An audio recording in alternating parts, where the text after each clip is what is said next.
And hello, and welcome to Unequal Sequel. Extra, Sydney. Even with the warning that you were going to do something different, I thought, what's he going to do? And that was lower than anything I can imagine. Now, oh dear. Is that because we're reviewing Scream today? No, I just felt like it. Yeah, of course it's because we're reviewing Scream today. It's my ghost face impression. It was rubbish. It was rubbish, I know. It sounded more like Freddy Krueger. It did. And plus you did the Freddy Krueger hand thing. I know, as well. I did, yeah. I went to do stabby actions, but I did claw reactions instead. I don't know. Don't know what I'm doing, really. How you feeling? How you doing? I'm good, mate. I'm all good. My back is getting better. You know, the sun is starting to come out. You know, life is looking a little rosier. We're allowed out soon. Yeah. We can go out again. Yeah, I'm going to Italy in a few weeks. That looks like it's to be on now. That looks like it's going to happen. All looks like it's happening. Yeah. Exciting. So, exciting times. Yeah, things might actually happen. Oh my God. Films won't get cancelled. We can actually stick to the schedule. I know, right? I'm looking for some wood to touch. Just in case. I'm touching it very softly because I don't want to make a noise in the microphone. What are we doing today, Rich? Well, you just said we're reviewing the new Scream. I'm going to call it Scream 5, but it's just called Scream 2022, whatever we're going to, whatever it's called. That's what we're doing. It's confusing. Yeah, we're reviewing the confusing Scream movie.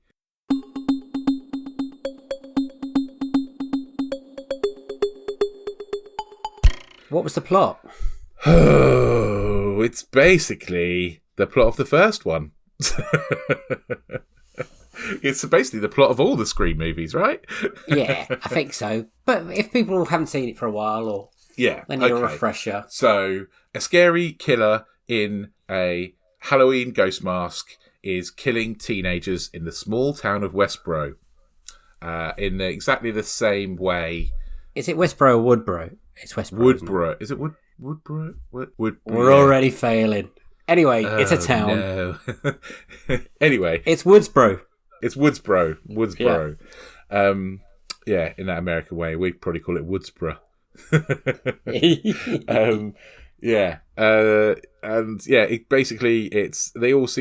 All these killings seem to be linked to the original killings that happened 20 years ago?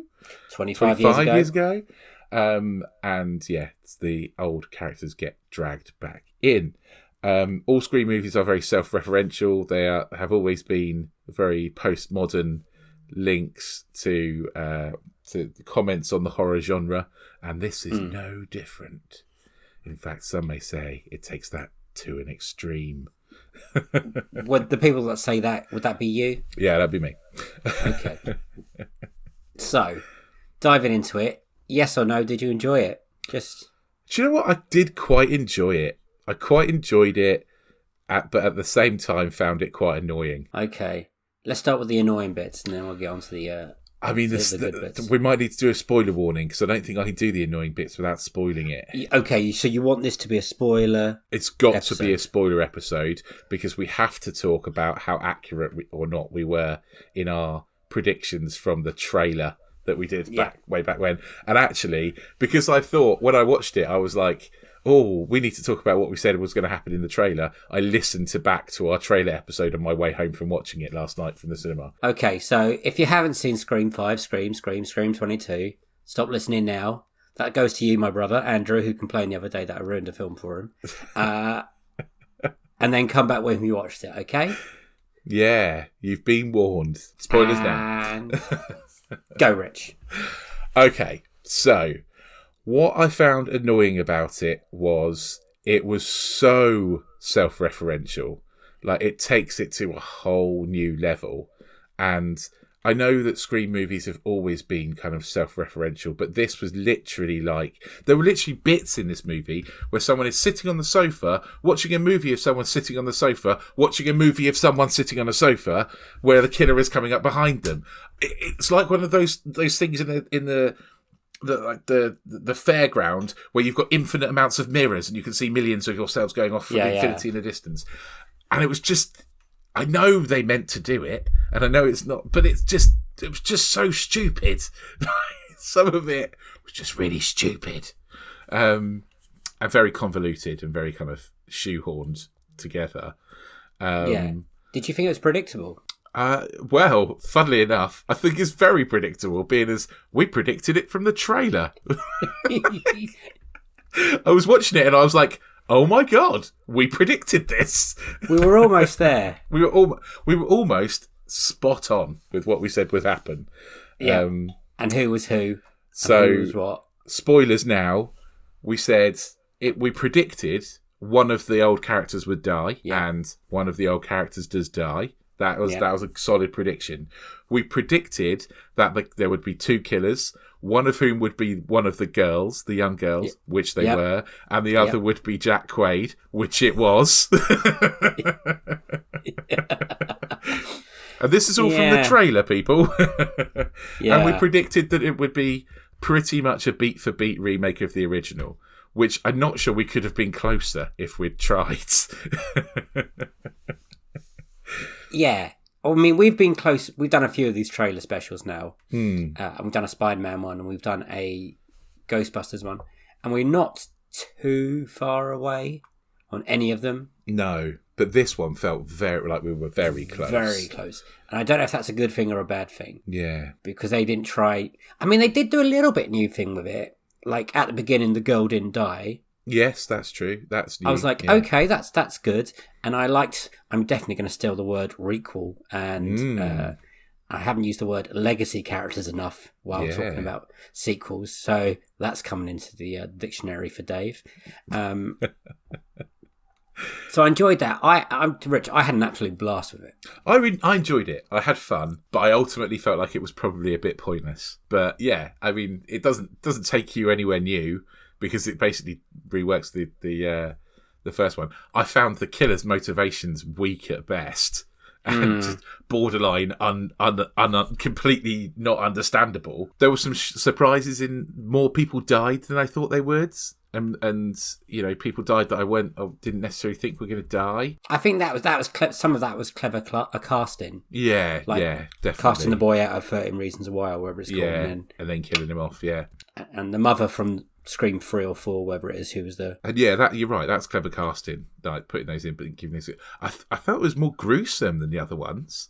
I think they were a bit more kind of like knives going into necks and sticking out the other side and that kind of... Well, you can do more with it now, can't you? With prosthetics and effects. Digital effects and stuff. So, I can see why it was more. But there are some bits where I was a bit like, this is pushing it a little far. This is taking it a little bit torture porny. You know, I don't really... I don't really like that sort of stuff too much. Yeah.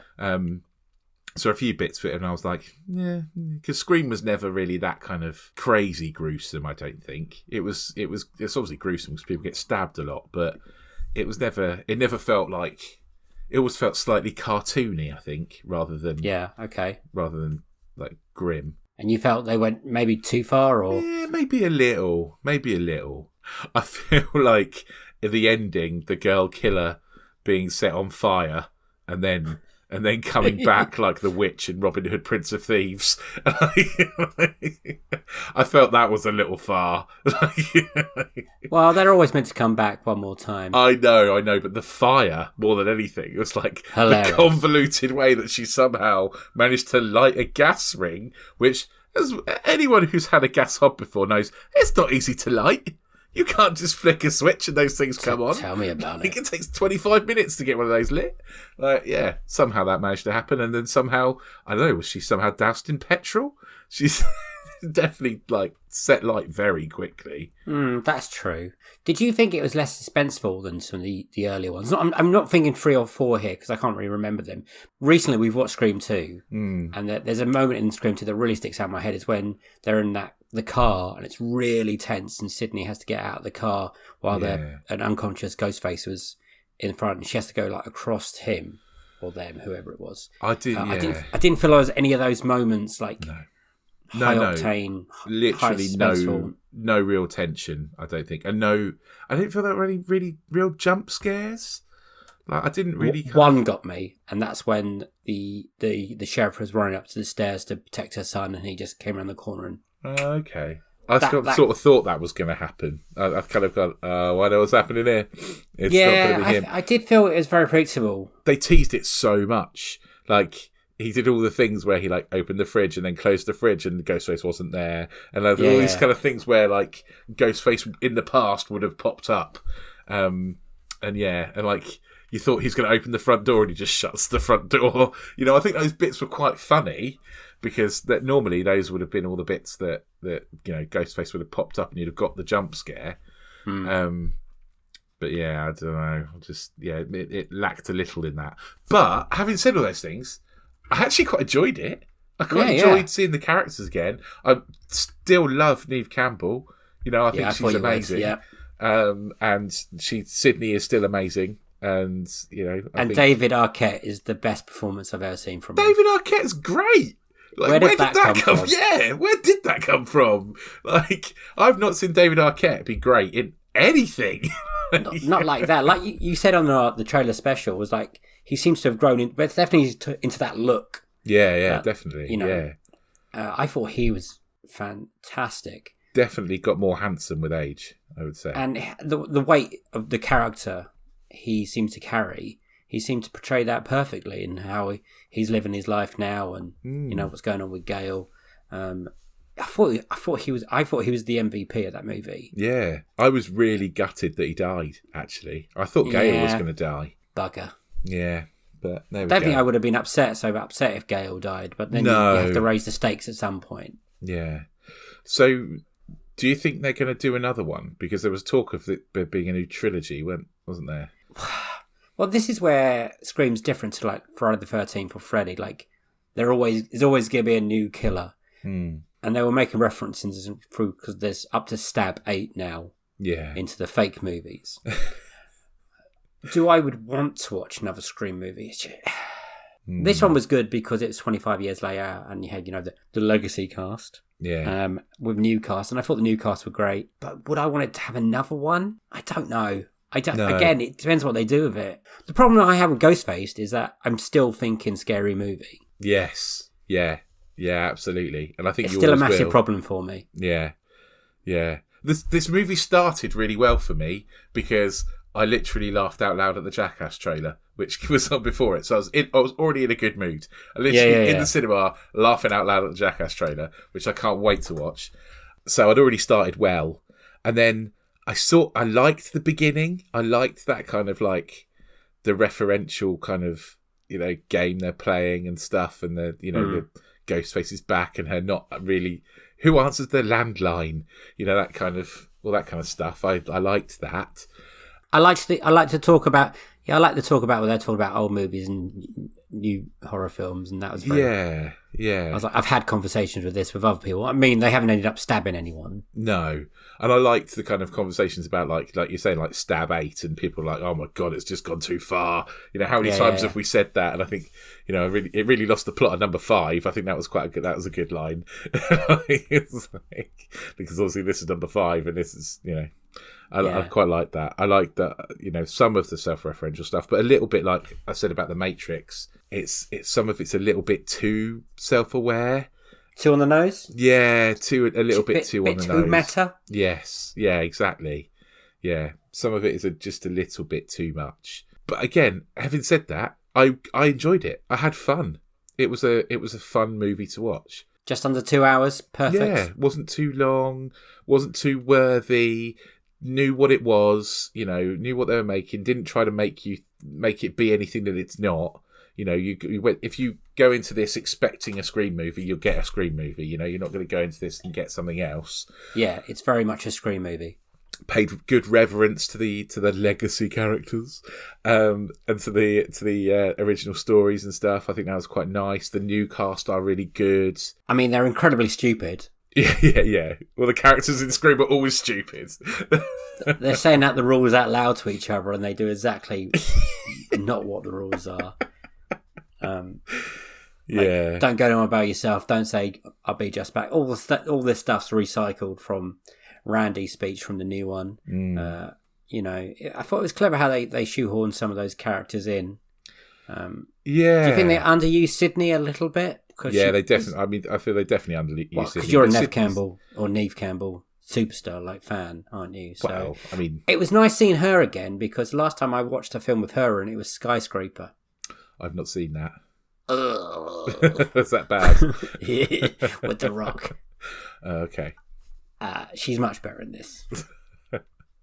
I mean, obviously, I think, she could be the lead, but she wasn't the lead of this movie, was she? So she didn't need to be the lead. She didn't need to be the lead. No, that's I mean, true. If it happened to her again, like it was directly to her again, in Scream 5, I think we're getting silly, like they're saying with Scream 8, Stab 8. Yeah. How can she keep surviving the same event over and over again? Yeah. I mean, that's what they could do with Scream 6. They put her in a time loop. Well, they've done that in another movie, Happy Death Day. Ignore me, everyone. I've seen that movie. I've not seen that one either, but yeah. Yeah. It's good. I think, I mean, I think they did it just right. I think it needed a new cast. It needed a new lead. And it's always the love interest. I mean, literally from the first minute that Jack Quaid showed up, I was like, I'm 90% convinced that he's the killer. And if he's not the killer, he's a very, very obvious red herring. Like, it's either one or the other. Either he's a completely obvious red herring, or he's definitely the killer. One of the killers.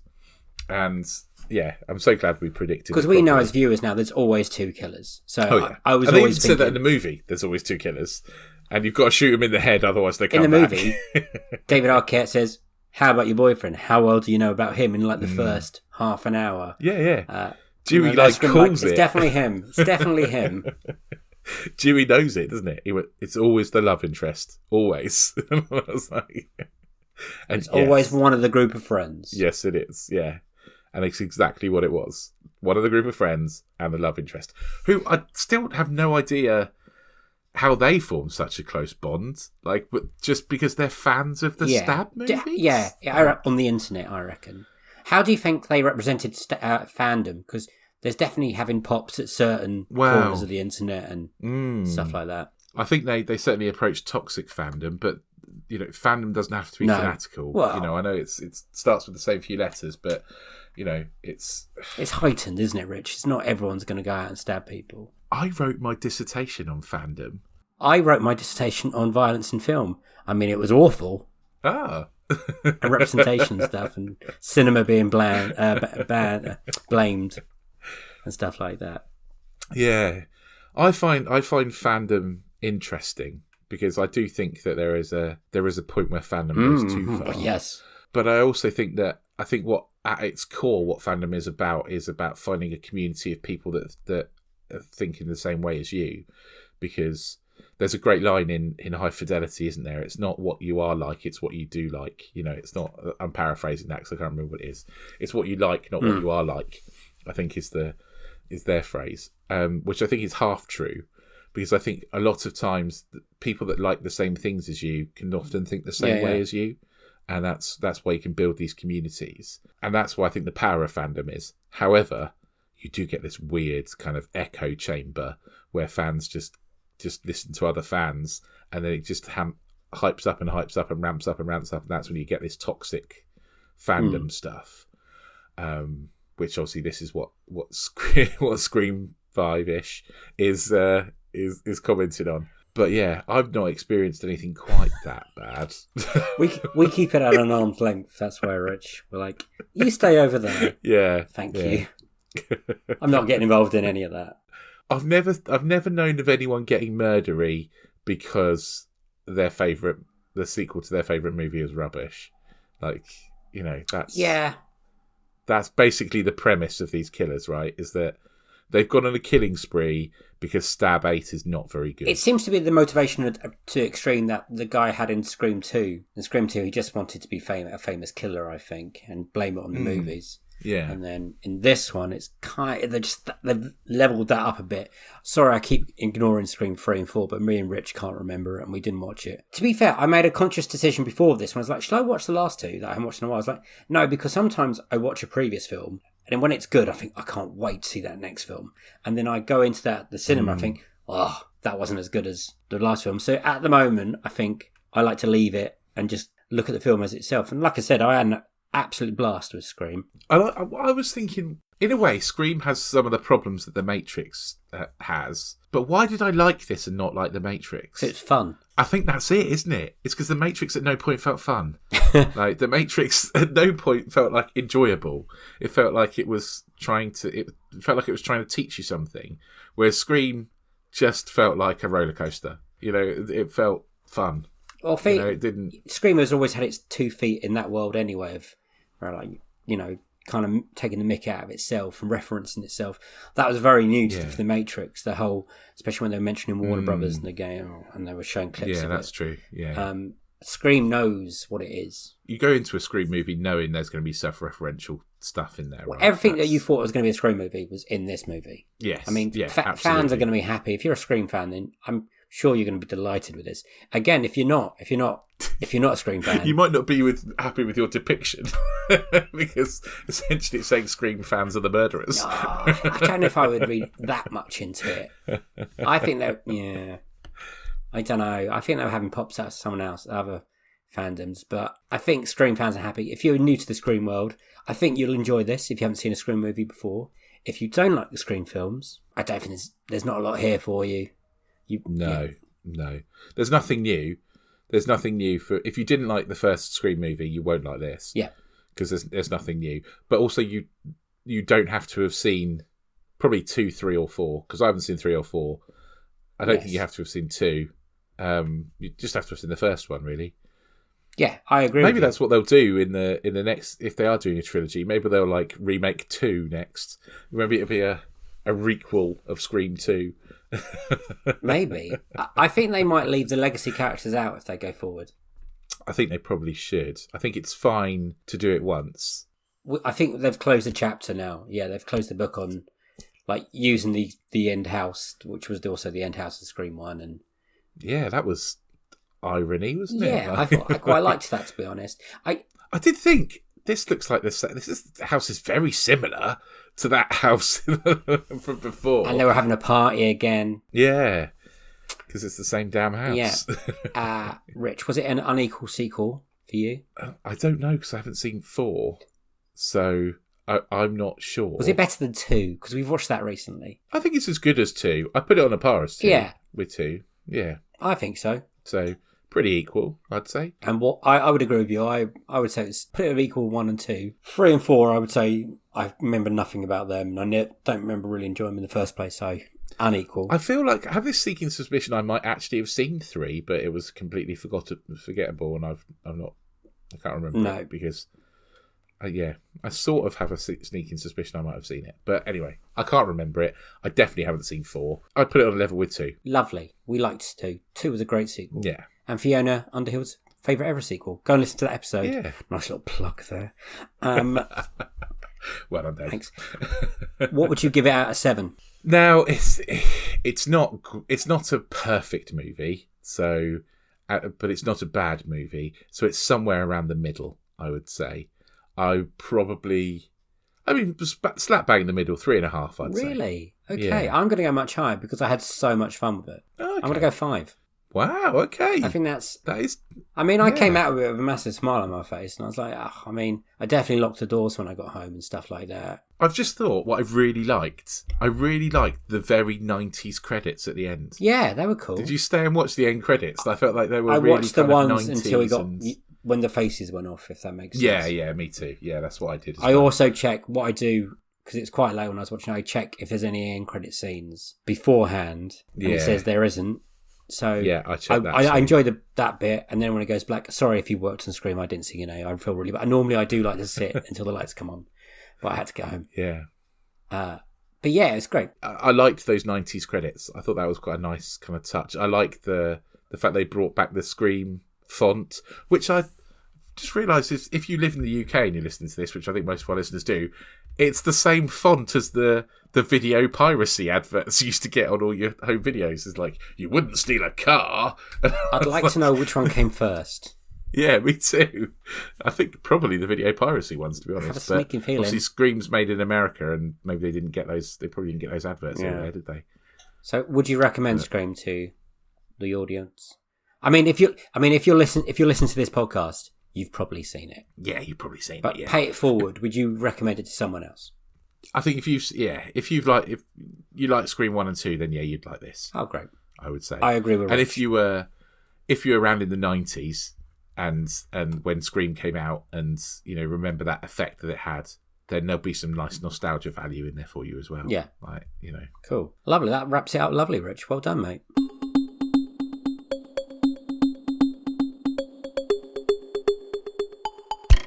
Woohoo. I enjoyed it. It was nice to go and watch a film that I enjoyed. Yeah. So that was good. Yeah. That was good. Fun times. Put that on the poster. Unequal sequel. That was good. That was good. Bit of smoke afterwards. Should we see ourselves out with a bit of recommendations from ourselves about ourselves? Yeah, we probably should. So if you like this episode, and I mean, why wouldn't you? There, we've got loads of extra episodes to go back and listen to, where we do reviews of other movies and talk about trailers and all that kind of stuff. But we also have nice big chunky episodes, which are our interview specials, where we have special guests on and we talk about their best sequel, worst sequel, and dream sequel. So make sure you go and check those out as well. Click on your little subscribe, and that way, whenever we drop a new episode, which we do kind of at least once a week, At least, then it will come straight. It'll come straight to you. You won't have to search for us. Give us a little like, give us a little subscribe, give us a heart, give us a 5-star review if you're on Spotify. Give us or on iTunes. Yeah, just give us a little hello on Twitter. Follow us on Twitter and say hello. We're at Unequal Sequel, or on Instagram as well, at Unequal Sequel. You can even send us a little email if you are off of the 90s like me. Then that's unequalsequel@hotmail.com. lovely. I've only just got to say, thank you for listening. Thank you for listening to other episodes. Listen to the other episodes. You're all wonderful people. I've got nothing else to say, so it's a bye-bye from me and a bye-bye from him. Bye! See you next week. Have a good one.